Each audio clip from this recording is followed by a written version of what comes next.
Hello friends, welcome to my YouTube channel. Friends, आज की इस वीडियो में हम जिस सब्जेक्ट के ऑब्जेक्टिव क्वेश्चंस पढ़ने वाले हैं वो है हमारा friends refrigeration and air conditioning. तो आरएसी के आज की इस वीडियो में हम साइकोमेट्री चैप्टर के ऑब्जेक्टिव क्वेश्चंस पढ़ेंगे। इससे पहले मैंने फ्रेंड्स आपके लिए काफ़ी वीडियोस अपलोड कर रखी हैं, तो यदि आपने प्रीवियस वीडियोस नहीं देखी हैं तो आप वीडियो जाकर देख लीजिएगा। आपको यहाँ पर फ्रेंड्स मेरे यूट्यूब चैनल पर आपके लिए computer aided design and manufacturing की जितने भी आपके चैप्टर के इम्पॉर्टेंट क्वेश्चन ऑब्जेक्टिव थे उसको कंप्लीट करा दिया गया है। तो आपके लिए पर्टिकुलर सब्जेक्ट के नाम से प्लेलिस्ट भी बना रखी है, तो आप वहां पर जाके इन सारी वीडियोस को वॉच कर सकते हैं। तो आपको यहाँ पर फ्रेंड्स जो है हाइड्रोलिक्स भी पढ़ने को मिल जाती है, साथ ही आपका जो है कैट का तो पूरा सिलेबस कंप्लीट करा दिया गया है। तो जाइए, आप यूट्यूब पर प्लेलिस्ट बनी है आपके लिए, तो वहाँ से जाकर आप सारी वीडियोस वॉच कर सकते हैं। तो चलिए फ्रेंड्स, आज का वीडियो स्टार्ट करते हैं। वीडियो स्टार्ट करने से पहले फ्रेंड्स आपसे एक ही रिक्वेस्ट है कि वीडियो को आप ज़्यादा से ज़्यादा अपने दोस्तों को भी शेयर कर देना, और चैनल पर आप पहली बार आ रहे हो तो चैनल को भी सब्सक्राइब कर लेना। साथ ही वीडियो पसंद आए तो वीडियो को लाइक भी कर देना। और फ्रेंड्स, मैं सोच रहा हूँ आपके लिए जो है कंप्यूटर एडेड डिज़ाइन में पूरे जितने सारे आपके चैप्टर हैं उनकी फुल फॉर्म का एक वीडियो बनाया जाए, और आपके लिए जो जी कोड और एम कोड हैं उस पर भी वीडियो बनाया जाए। तो यदि आप सहमत हैं तो आप कमेंट कर बता देना कि मैं वो वीडियो लेकर आऊँ या ना आऊँ। जितने भी आपके फुल फॉर्म होंगे आपके कैड में, और जितने भी आपके जी कोड एम कोड होंगे, सबकी वीडियो मैं बना दूंगा। यदि आप कमेंट करोगे तो वीडियो के अंत में आप कमेंट कर ज़रूर बता देना कि कैड की जो है जितने भी आपके इम्पोर्टेंट फुल फॉर्म है उनकी वीडियो लाऊं या ना लाऊं। तो चलिए पहला क्वेश्चन आपका देखते हैं। फ्रेंड्स, यहाँ पर पहला क्वेश्चन आपसे पूछा गया है कि नाइट्रोजन का मॉलिक्यूलर वेट क्या होता है। पहला क्वेश्चन आप अच्छे से देखिएगा। क्वेश्चन आपसे पूछा है कि जो नाइट्रोजन का आणविक भार होता है वो कितना होता है। तो चार ऑप्शन दिए गए हैं। Option A 28, option B 32, C option में 14 और डी ऑप्शन 44। तो चलिए इसका आप आंसर भी साथ साथ कमेंट करते जाइएगा। चलिए इसका पहले आप आंसर कमेंट करिए, उसके बाद मैं आपको इसका आंसर बताता हूं। तो क्वेश्चन फ्रेंड्स आपसे पूछा गया है कि नाइट्रोजन का आणविक भार क्या होता है। तो चार ऑप्शन दिए गए हैं, इसका आंसर कमेंट करिएगा आप सभी लोग। तो जो है फ्रेंड्स इसका राइट आंसर हो जाएगा, इसका राइट आंसर देख लीजिए यहाँ पर फ्रेंड्स आपका option number A correct answer हो जाएगा कि जो हमारा नाइट्रोजन का मॉलिक्यूलर वेट होता है वो आपका 28 होता है। और आपसे पूछ ले ये 32 किसका होता है, तो इसको आप नोट करिएगा। तो 32 फ्रेंड्स हमारा O2 का होता है, यानी कि जो हमारी ऑक्सीजन होती है उसका मॉलिक्यूलर वेट हमारा 32 होता है। N2 हमारा नाइट्रोजन होता है जिसका मॉलिक्यूलर वेट 28 होता है। नेक्स्ट आपका है 14, तो 14 किसका होता है, तो ये फ्रेंड्स आपका होता है आर्गन का। तो इसको आप अच्छे से नोट कर लीजिएगा। आर्गन का जो है मॉलिक्यूलर वेट आपका 40 होता है। अब बच्चा 44, तो 44 जो है फ्रेंड्स वो आपका जो है कार्बन डाइऑक्साइड का होता है, CO2 का। एक बार आप अच्छे से फिर से नोट कर लेना कि जो 28 है वो N2 का मॉलिक्यूलर वेट होता है। 32 आपका जो है फ्रेंड्स वो है आपका O2 का मॉलिक्यूलर वेट होता है। 40 आपका जो है फ्रेंड्स वो होता है आर्गन का मॉलिक्यूलर वेट, और 44 जो है फ्रेंड्स वो आपका कार्बन डाइऑक्साइड का मॉलिक्यूलर वेट होता है। तो इसको आप अच्छे से नोट कर लीजिएगा। और आपसे पूछ ले कि नाइट्रोजन का द्रव्यमान कितना होता है, तो वो आपका फ्रेंड्स जो होता है 75.47 होता है। तो इसको नोट कर लेना। आपसे द्रव्यमान की बात करें तो इसकी जो द्रव्यमान होती है 75.47% आपका इसका द्रव्यमान होता है। इसको अच्छे से नोट कर लेना। साथ ही आपसे पूछ ले कि O2 का द्रव्यमान कितना होता है, तो इसका जो है फ्रेंड्स 23.19% होता है। आर्गन का पूछ ले तो आर्गन का जो है फ्रेंड्स 1.29% होता है। और आपसे कार्बन डाइऑक्साइड का पूछ ले तो इसका होता है 0.5%। तो इसको आप अच्छे से ज़रूर नोट कर लीजिएगा। चलिए नेक्स्ट क्वेश्चन पर चलता हूँ। फ्रेंड्स, हमारा अगला क्वेश्चन पूछा गया है कि म्यू क्या रिप्रेजेंट करता है। तो सबसे पहले आप जान लीजिए जो फ्रेंड्स हमारा म्यू होता है वो रिप्रेजेंट करता है संतृप्त कोटि को। तो यहाँ पर आपसे पूछा है कि यहाँ पर रिलेशन पूछा गया है म्यू का कि किसमें रिलेशन होता है। तो इसमें ऑप्शन ए आपका W/WS दे रखा है, ऑप्शन बी WS/W दे रखा है, C option WS into capital W और डी ऑप्शन आपका WS+W। तो इसका आंसर कमेंट करिए, उसके बाद मैं इसका आंसर आप सभी को फ्रेंड्स बताता हूँ। तो यहाँ पर फ्रेंड्स जो है इसका राइट आंसर हो जाएगा option number A. Option number ए वाला जो है आपका जो यहाँ पर रिलेशन दिया गया है म्यू इक्वल्स टू W/WS। तो यहाँ पर फ्रेंड्स जो है आपका जो W है ये रिप्रेजेंट करता है शुष्क वायु में जल वाष्प का द्रव्यमान को, और WS आपका जो है ये रिप्रेजेंट करता है फ्रेंड्स, वो आपका रिप्रेजेंट करता है इकाई शुष्क एवं संतृप्त वायु में जल वाष्प के द्रव्यमान को ये रिप्रेजेंट करता है। तो दोनों में थोड़ा सा डिफरेंस है। ये हमारा जो W रिप्रेजेंट करता है, इसको इंग्लिश में देख लीजिए, तो ये हमारा mass of water vapour in unit mass of dry air को रिप्रेजेंट करता है। WS आपका फ्रेंड्स जो है mass of water vapour in unit mass of dry and saturated air को जो है ये रिप्रेजेंट करता है। तो इन दोनों का जो रेशियो होता है वही हमारा संतृप्त कोटि कहलाता है। तो इसकी आप डेफिनेशन हिंदी में देख लीजिएगा कि इकाई शुष्क वायु में जल वाष्प का द्रव्यमान तथा दिए गए इकाई शुष्क एवं संतृप्त वायु में जल वाष्प के द्रव्यमान का जो रेशियो होता है वो आपका संतृप्ति कोटि कहलाता है। तो संतृप्त कोटि को यहाँ पर फ्रेंड्स म्यू से डिनोट करते हैं साइकोमेट्री में, आप इसको जरूर अच्छे से नोट करिएगा। और जो इसका फार्मूला हो जाएगा वो कैपिटल W/WS हो जाएगा। चलिए नेक्स्ट क्वेश्चन पर चलता हूँ फ्रेंड्स। हमारा अगला क्वेश्चन पूछा गया है कि निरपेक्ष आर्द्रता क्या होती है। तो फ्रेंड्स जो आपकी निरपेक्ष आर्द्रता होती है इसको हम बोलेंगे इंग्लिश में रिलेटिव ह्यूमिडिटी। तो जो आपकी रिलेटिव ह्यूमिडिटी होती है उसको जो है किसमें मापा जाता है। तो सबसे पहले देख लीजिए कि रिलेटिव ह्यूमिडिटी होती क्या है। तो यह जो है मीटर क्यूब शुष्क वायु में जल वाष्प का द्रव्यमान होता है। तो जो आपका फ्रेंड्स रिलेटिव ह्यूमिडिटी होती है वो क्या होती है, 1 मीटर क्यूब शुष्क वायु में यानी कि 1 मीटर क्यूब ड्राई एयर में जो हमारी जल वाष्प का द्रव्यमान होता है वही हमारा निरपेक्ष आर्द्रता कहलाता है। और इसको जो है फ्रेंड्स हम ग्रेन पर मीटर क्यूब से रिप्रेजेंट करते हैं। तो यहाँ पर फ्रेंड्स जो आपका ऑप्शन नंबर ए है वो इसका करेक्ट आंसर हो जाएगा। तो फ्रेंड्स इसका जो है ऑप्शन नंबर ए आपके लिए करेक्ट हो जाएगा। तो क्वेश्चन आपसे पूछा गया था कि रिलेटिव ह्यूमिडिटी को हम किससे रिप्रेजेंट करते हैं। तो ये आपका फ्रेंड्स जो है इसको हम गेन प्रति मीटर क्यूब से रिप्रेजेंट करते हैं। और 1 kg जल वाष्प में जो हमारा गेन होता है उसको नोट करिएगा। 1 kg जल वाष्प में, इसको आप नोट करिएगा, वाटर वेपर में, यानी आपसे पूछ ले 1 kg वाटर वेपर में कितने गेन होते हैं, तो वो आपका 13,430 गेन आपके होते हैं। तो इसको आप अच्छे से नोट कर लीजिएगा कि 1 kg वाटर वेपर में हमारे 13,430 गेन होते हैं। तो इसका जो है ऑप्शन नंबर ए इसका करेक्ट आंसर हो जाएगा। चलिए नेक्स्ट क्वेश्चन पर चलते हैं फ्रेंड्स। हमारा अगला क्वेश्चन पूछा गया है कार्बन डाइऑक्साइड का द्रव्यमान क्या होता है। तो इसको मैंने अभी आपको पहले से बता दिया।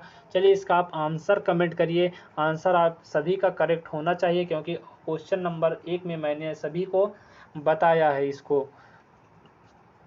तो इसका आंसर कमेंट करिएगा आप लोग। चलिए इसका आंसर देख लीजिए। तो यहाँ पर फ्रेंड्स हमारा ऑप्शन नंबर ए इसका करेक्ट ऑप्शन हो जाएगा कि कार्बन डाइऑक्साइड का जो द्रव्यमान होता है वो 0.5% होता है। और आपसे पूछ ले कि इसका आणविक द्रव्यमान यानी कि मॉलिक्यूलर वेट कितना होता है, तो ये आपका 44 होता है।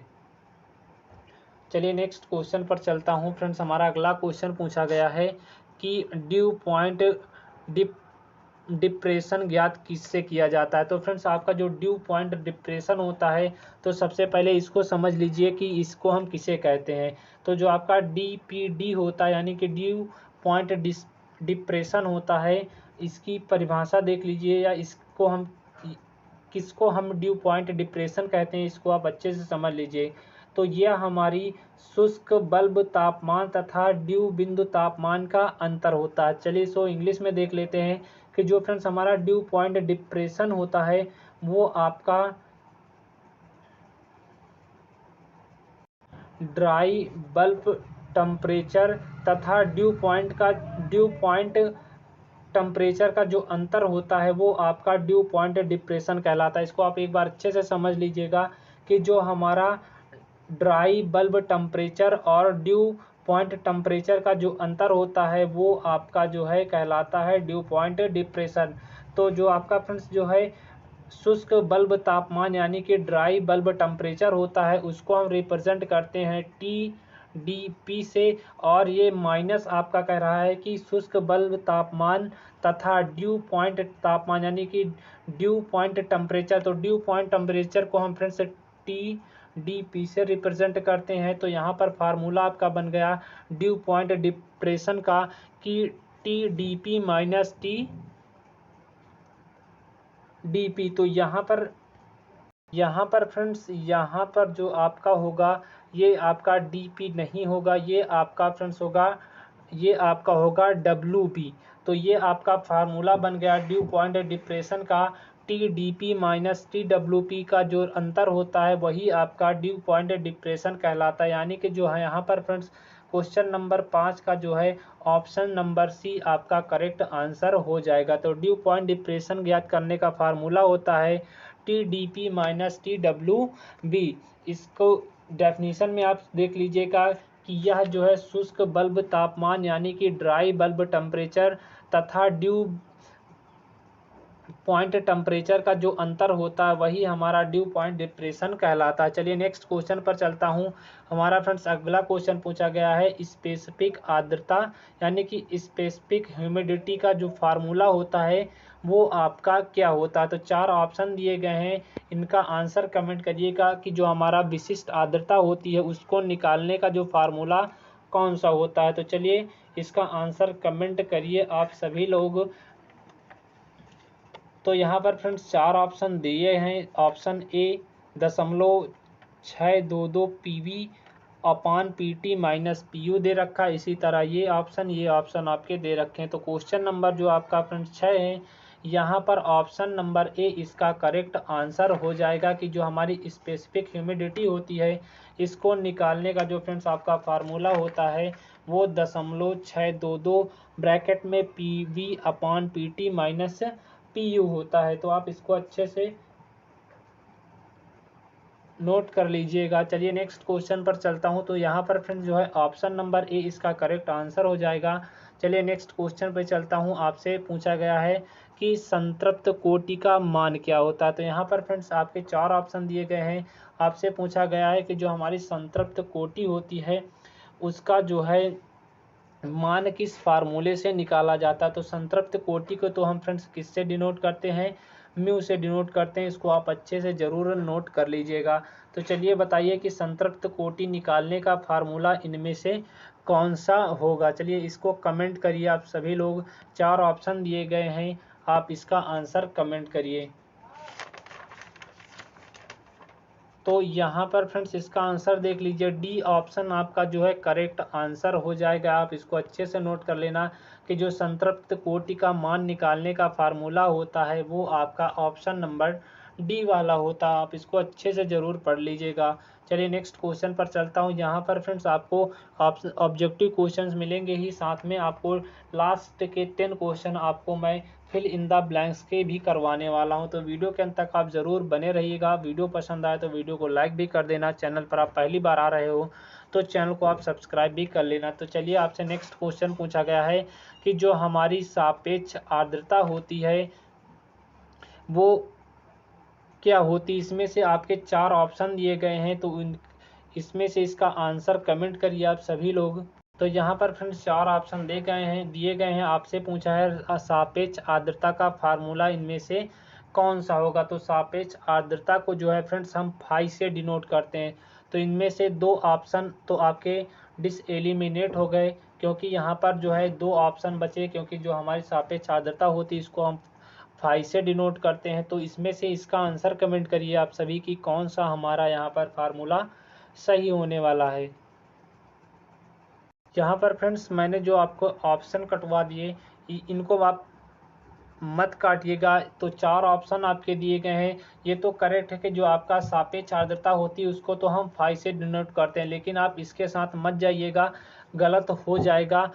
यहाँ पर जो है फ्रेंड्स 4 ऑप्शन दिए गए हैं, इनमें से आप इसका आंसर कमेंट करिए कि सापेक्ष आर्द्रता निकालने का फार्मूला कौन सा होगा। तो option number A, option number B, या ऑप्शन नंबर सी, या ऑप्शन नंबर डी, इसका आप आंसर कमेंट करिए।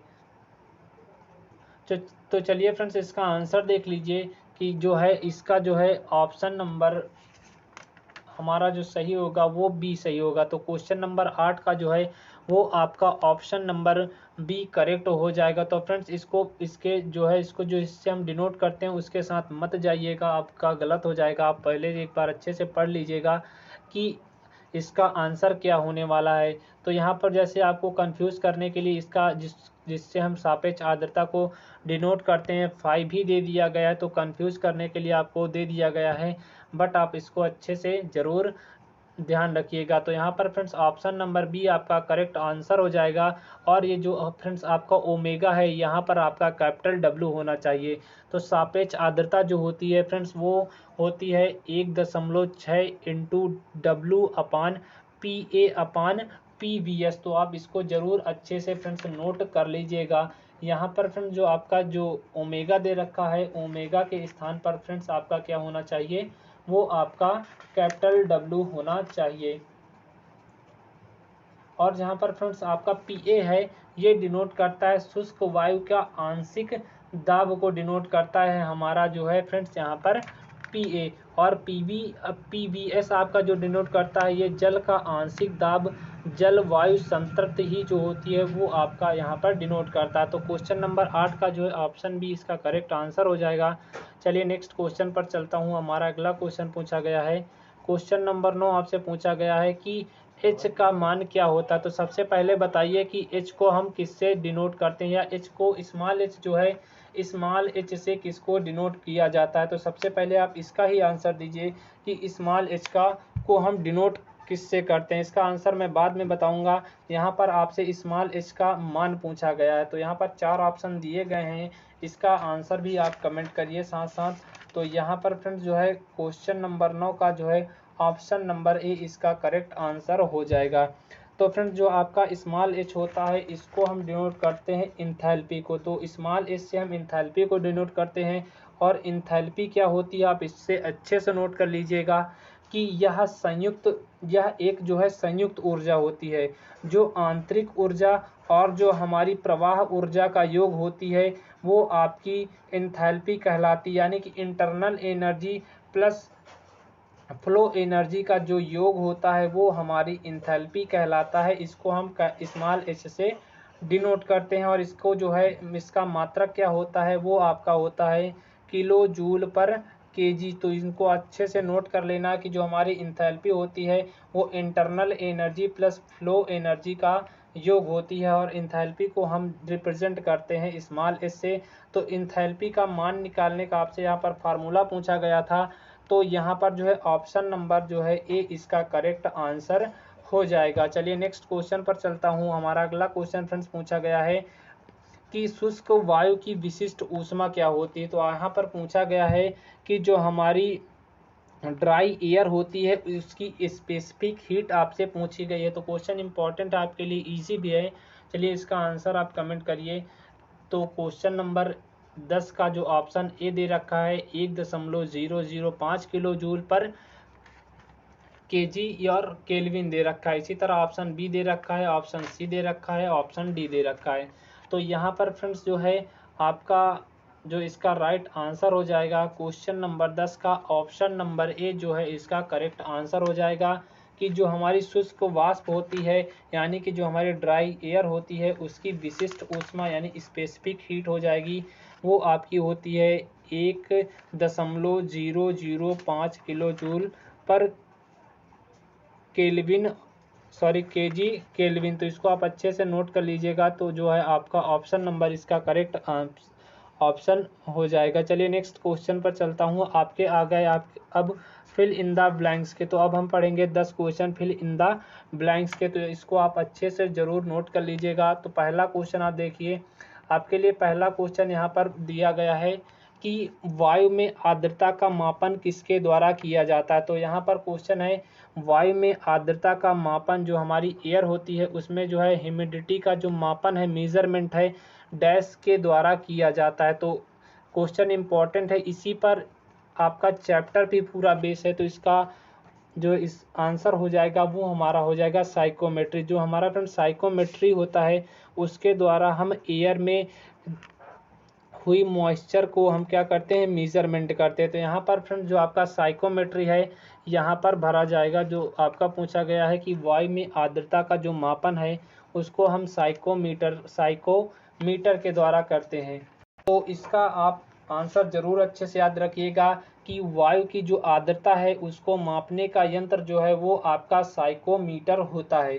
चलिए नेक्स्ट क्वेश्चन पर चलता हूँ। आपका अगला क्वेश्चन पूछा गया है कि शुष्क वायु में हाइड्रोजन का आयतन कितना होता है। एक और इम्पोर्टेंट क्वेश्चन आपके लिए, जहाँ पर मैंने आपको फ्रेंड्स बताए जो आपको आयतन बताए थे, एक बार आप फिर से रिपीट करवा दूं, आप अच्छे से नोट कर लीजिएगा। तो यहाँ पर सबसे पहले जो हाइड्रोजन का आयतन होता है वॉल्यूम होती है वो आपकी हो जाएगी यहाँ पर 0.01%। इसको आप अच्छे से नोट कर लीजिएगा कि जो हमारा ड्राई एयर होती है उसमें जो हाइड्रोजन का आयतन होता है वो आपका होगा 0.01%। तो ये आपका होगा 0.01%। इसको आप अच्छे से नोट कर लेना। साथ ही आपका जो फ्रेंड्स नाइट्रोजन होता है उसका जो है 75.47% होता है। ऑक्सीजन का 23.19% होता है। आर्गन का जो है 1.29% होता है। तो यहाँ पर फ्रेंड्स मैंने आपको बताई इसकी द्रव्यमान का जो रेशियो बताया। आयतन का रेशियो आप देख लीजिए, जो हमारा नाइट्रोजन होता है उसका आयतन होता है 78.03%, ऑक्सीजन का होगा आपका 20.99% और आर्गन का आयतन होगा 0.94% और कार्बन डाइऑक्साइड का 0.03% और आपका जो हाइड्रोजन होता है उसका आयतन होगा 0.01%। तो इसमें मत कंफ्यूज होइएगा कि जो मैंने आपको क्वेश्चन नंबर 1 में बताया वहाँ पर आपको केवल द्रव्यमान बताया था, जहाँ पर CO2 का द्रव्यमान 0.5% होता है और आयतन बात करें CO2 की तो आपका 0.03% होता है। तो दोनों में डिफरेंस है, आप कंफ्यूज मत होइएगा कि कहने लगे कि आपने तो एक क्वेश्चन को दो बार अलग अलग बता दिया गया। तो डिफरेंस आप दोनों में अच्छे से देख लीजिएगा। तो यहाँ पर शुष्क वायु में जो हमारा हाइड्रोजन का आयतन होता है वो आपका 0.01% होता है। चलिए नेक्स्ट क्वेश्चन पर चलता हूँ। हमारा अगला क्वेश्चन पूछा गया है कि नाइट्रोजन का शुष्क वायु में द्रव्यमान क्या होगा। क्वेश्चन इंपॉर्टेंट आपसे पूछ ले कि जो हमारा नाइट्रोजन है उसमें शुष्क वायु का द्रव्यमान कितना होता है। तो नाइट्रोजन में यानी N2 में आपका पूछा गया है कि जो हमारी ड्राई एयर होती है उसका द्रव्यमान कितना होता है। तो अभी मैंने बताया था आपको कि जो हमारी ड्राई एयर में नाइट्रोजन का द्रव्यमान होता है वो आपका 75.47% होता है। अब इसका आपका फ्रेंड्स इसका यहाँ पर द्रव्यमान ही बताया गया है तो वो सही। आपसे इसका आयतन पूछ ले तो ये आपका 78.03% हो जाएगा। तो इनमें दोनों में डिफरेंस है, आप अच्छे से याद कर लेना। चलिए नेक्स्ट क्वेश्चन पर चलता हूँ। आपसे पूछा गया है आर्गन का आणविक द्रव्यमान डैश होगा। तो आर्गन का जो है फ्रेंड्स आणविक द्रव्यमान होगा वो आपका होगा 1.29%। तो इसको अच्छे से देख लेना कि जो हमारा द्रव्यमान पूछा गया है तो 1.29% होगा।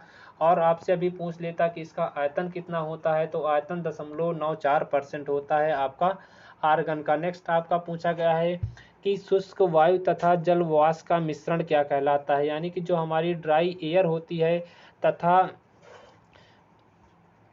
वाटर वेपर का जो हमारा मिश्रण है मिक्सचर है वो क्या कहलाता है। तो इसका जो आंसर आप टिक करिएगा, यहाँ पर इसका आंसर हो जाएगा, इसको हम बोलेंगे आर्द्र वायु बोलेंगे।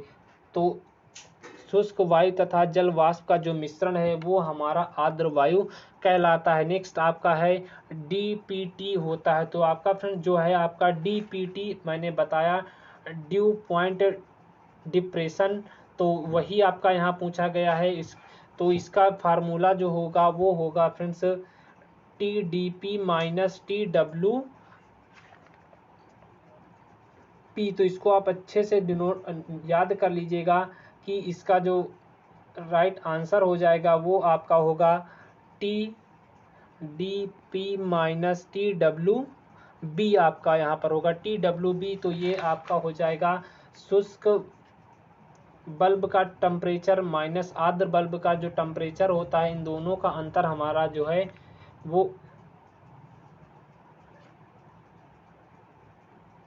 सॉरी फ्रेंड्स, यहाँ पर थोड़ा सा मिस्टेक हो गया। यहाँ पर पहले तो मैंने आपको बताया कि जो आपका ड्यू पॉइंट डिप्रेशन होता है, इसमें जो डेफिनेशन अभी बताई कि यह शुष्क बल्ब तापमान तथा ड्यू पॉइंट का जो तापमान का जो अंतर होता है वो आपका ड्यू पॉइंट। तो यहाँ पर फ्रेंड्स थोड़ा सा कंफ्यूजन हो गया था क्वेश्चंस को लेकर, क्योंकि यहाँ पर डीपीटी, यहाँ से आप जो आपका डीपीटी दिया है और यहाँ पर एक आपका होता है डीपीडी, तो इस दोनों क्वेश्चन में मैं कंफ्यूज हो गया था। तो जो आपका क्वेश्चन नंबर 5 में जो ऑप्शन सी आपका बताया है वो आपका करेक्ट है, यानी कि जो हमने ऑब्जेक्टिव क्वेश्चन में 5 नंबर में जो क्वेश्चन सॉल्व किया उसका ऑप्शन नंबर सी तो सही है। तो यहाँ पर फ्रेंड्स डीपीटी जो है वो आपका होता है ड्यू पॉइंट टेम्परेचर। तो ड्यू पॉइंट टेम्परेचर को हम फिर से रिप्रेजेंट करते हैं किससे, डी, इसको आप देख लीजिए टी डी पी से इसको हम डिनोट करते हैं। तो इसको हम डिनोट करेंगे टी डी पी से। और ये इसका आप फ्रेंड्स डेफिनेशन देख लीजिए कि ओस बिंदु तापमान यानी कि ड्यू पॉइंट टेम्परेचर होता क्या है। तो यह वह टेम्परेचर होता है जिस पर वायु का स्थिर दाब पर शीतलन किया जाता है, वो आपका ड्यू पॉइंट टेम्परेचर कहलाता है। जिससे होता क्या है कि वायु में उपस्थित जो जलवाष्प होती है उसका संघनन होना स्टार्ट हो जाता है, वो आपका ड्यू पॉइंट टेम्परेचर कहलाता है। तो यहाँ पर जो स्पेस है यहाँ पर भरा जाएगा, इसको आप देख लीजिए, यहाँ पर आपका आएगा T D P minus T D P. तो यहाँ पर आपका ये भरा जाएगा। चलिए नेक्स्ट क्वेश्चन पर चलता हूँ। तो जो आपका फ्रेंड्स ऑब्जेक्टिव में बताया था क्वेश्चन नंबर 5 का, वहाँ पर सी करेक्ट है, उसमें कोई डाउट नहीं है। इसको आप एक बार ज़रूर देख लेना। यहाँ पर थोड़ा सा इस क्वेश्चन में डाउट मुझे लग रहा है, बाकी इसको जो है क्लियर कर इसका आंसर मैं कमेंट बॉक्स में डाल दूंगा, तो वहाँ से देख लेना। बाकी आप क्लियर कर लेना थोड़ा सा इसका आंसर। क्वेश्चन नंबर 7 देख लीजिए, आपसे पूछा गया है कि आपेक्षिक आर्द्रता क्या होता है। तो यहाँ पर आपसे फ्रेंड्स आपेक्षिक आर्द्रता डैश होता है। तो जो आपका फ्रेंड्स आपेक्षिक आर्द्रता का जो फार्मूला होता है वो आपका mv, इसको यहाँ पर देखिए, इसका हो जाएगा mv अपान ma का जो रेशियो होता है वो आपका आपेक्षिक आर्द्रता कहलाता है। तो फ्रेंड्स क्वेश्चन नंबर 7 में आपका जो आपेक्षिक आर्द्रता होती है वो आपकी mv अपान ma हो जाएगी।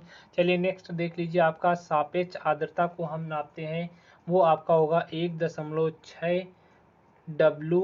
यहाँ पर इसको यहाँ पर देख लीजिए, तो ये हो जाएगा 1.6 W PA अपान PVS। तो इसको आप अच्छे से नोट कर लेना, ये आपका 1.6 WPA अपान PVS हो जाएगा यहाँ पर इसको ज्ञात करने का फार्मूला सापेक्ष आर्द्रता को। नेक्स्ट आपका एंथैल्पी प्रवाह ऊर्जा डैश का योग होती है। तो एंथैल्पी प्रवाह ऊर्जा जो होगी और आंतरिक ऊर्जा का जो योग होगी वो हमारी क्या कहलाती है, एंथैल्पी कहलाती है। तो यहाँ पर आपका क्वेश्चन है एंथैल्पी जो है प्रवाह ऊर्जा तथा आंतरिक ऊर्जा का योग होती है। तो यहाँ पर आपका भरा जाएगा आंतरिक ऊर्जा। नेक्स्ट है निरपेक्ष आर्द्रता का मात्रक क्या होता है। तो फ्रेंड्स आपका जो निरपेक्ष आर्द्रता होती है उसका मात्रक जो है आपका होता है ग्रेन पर मीटर क्यूब। तो इसको आप अच्छे से नोट कर लेना, इसका मान होता है ग्रेन पर मीटर क्यूब। तो यहाँ पर निरपेक्ष आर्द्रता को हम ग्रेन पर मीटर क्यूब में मापते हैं। तो ये थे फ्रेंड्स आज के क्वेश्चन जो अभी कंप्लीट हो चुके हैं। उम्मीद करता हूँ फ्रेंड्स आपको वीडियो पसंद आया हो, तो वीडियो को लाइक कर देना। चैनल पर आप पहली बार आए हो तो चैनल को भी आप सब्सक्राइब कर लेना, साथ ही बेल आइकन को जरूर प्रेस करना इसी तरह के लेटेस्ट वीडियोस के अपडेट हमसे रेगुलर प्राप्त करने के लिए। तो चलिए फ्रेंड्स मिलते हैं हम आपसे नेक्स्ट वीडियो में अगले इंपॉर्टेंट टॉपिक के साथ। क्वेश्चन नंबर 6 जो है इस पर आप ज़रूर देख लीजिएगा, इस पर थोड़ा सा डाउट है, इसको आप क्लियर कर लीजिएगा। बाकी सारे क्वेश्चन आपके यहाँ से करेक्ट है। तो चलिए थैंक यू आप सभी का वीडियो के अंत तक जुड़े रहने के लिए। मिलता हूँ आपसे नेक्स्ट वीडियो में, तब तक के लिए tata bye bye, take care, have a nice day.